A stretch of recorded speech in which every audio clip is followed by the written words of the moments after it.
All right, we are live with the best bets for UFC Atlanta. Today's episode is going to be pretty quick. I got to head out to Iowa for my friend Dante's fight, so we'll still get the bets rolling. Bet number one, we are rolling with Andre Petroski. Petroski is fighting out of Marquez MMA in Philly. I'm a big fan of this gym. Joe Pyfer, Sean Brady, Pat Sabatini, Jeremiah Wells, they all train out of there in the UFC. Another reason I like Petroski is his wrestling game. He's taken on Edmund Shabazian, who's shown in his fight, I think it was like 2 fights ago against GM3. He faded. He had success early, kind of hurt GM3 with some body stuff, and I think he possibly could with Petroski too, maybe land some decent shots that Petroski's not liking, and Petroski can use his grappling to take minutes off the clock and win rounds. Even on the feet, I think he'll have the more powerful strikes, not the more crisp or technical, but he'll have the more violent hook style overhand scoring for the judges, I feel like, especially if he's getting takedowns and controlling them even a little bit. And I think that could get him the nod by decision, but if not, maybe a late sub, a round 2, a round 3 sub. Petroski's got really good subs. He's subbed a lot of guys in the UFC, and I know he trains with Sean Brady, and those guys are really good grapplers there at Marquez MMA, so I'm excited for that one, and hopefully Petroski gets it done. Petroski money line. Let's go. All right, for our second bet of the night, we are going with the second fight of the night. It's going to be Phil Funky Fresh Rowe versus Ange Lusa. This fight is going to be contested at 170 pounds. Phil is going to be 6'3". Lusa, I believe, is 5'10". So there's going to be a big height advantage for Phil Rowe. But Lusa is very strong. He's got a funky build, big neck, strong. But he doesn't do too much. He lost last time out against Gabriel Bonfim by decision. It's not the worst loss. The Bonfim brothers aren't bad, but they're nothing too special. And then in the fight before that, he fought Brian Battle, and Brian Battle was kind of picking him apart, and then it seemed like Ange Lusa kind of just quit, if we're being honest. He seemed ready to fight after the fight when Battle started talking to him a little bit, but during the fight, he was claiming he couldn't see and acting kind of scared, so I think he kind of found his way out of that, and I do believe Phil Rowe's going to be able to use his length, stay on the outside, and use his boxing, and piece up Ange Lusa. And on the ground, Phil Rowe is not slouch on the ground. He's actually got really good grappling, and he's taken on a bunch of grappling matches against super high-level grapplers. I do respect his grappling as well. So even if Ange Lusa tries to maybe shoot a takedown, maybe you could see Phil Rowe jump a ghillie. Who knows? So last week we hit our ladder challenge parlay. It was Joe Pyfer money line, Markel Medeiros money line, and Spivak versus Cortez Acosta to reach round 2. So that brought us from $100 to $250.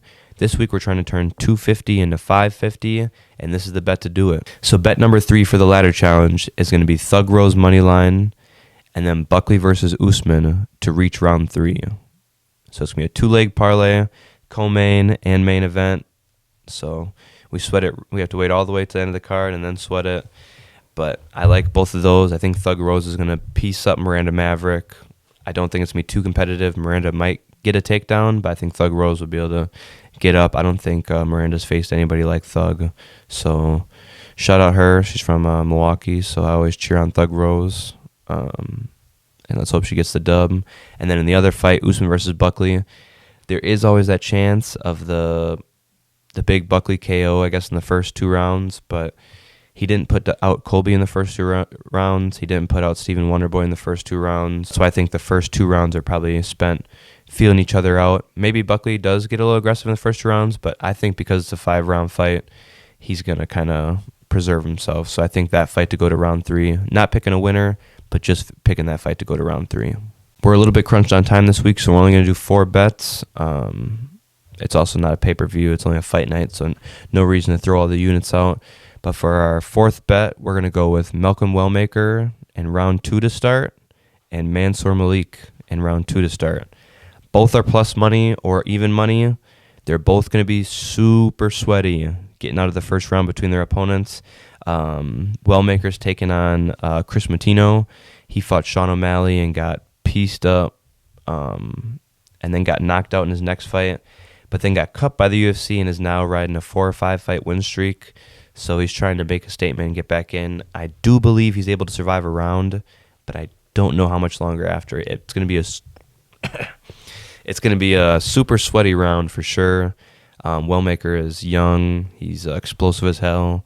and he's definitely going to be cracking Moutinho, but I just think Moutinho's going to be able to survive that round. Sean O'Malley couldn't knock him out in the first round, but Sean did do a lot of damage on him, so I'm just praying Moutinho survives and Wellmaker either finishes him in the second or third round, or even a decision. I could possibly see Moutinho just getting pieced up for 3 rounds and Wellmaker takes a dominant 30-26 decision.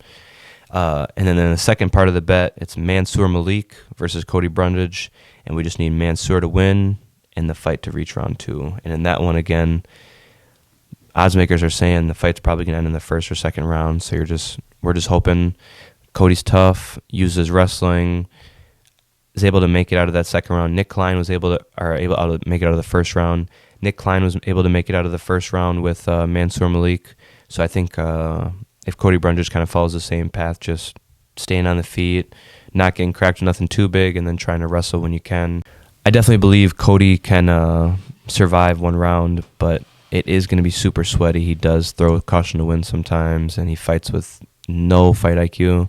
But I'm really hoping his coaches at Factory X, they're a really good group of coaches there. I think they're going to tell him, like, hey, this is a fight that you're not going to want to blow it out right away. You're going to try to want to stay in it, wrestle it, try to make Mansour tired because we haven't seen him tired yet. So I'm excited for that one, and I think Mansour over 1 round and then Wellmaker to win in over 1 round. I think it's going to be around plus 300.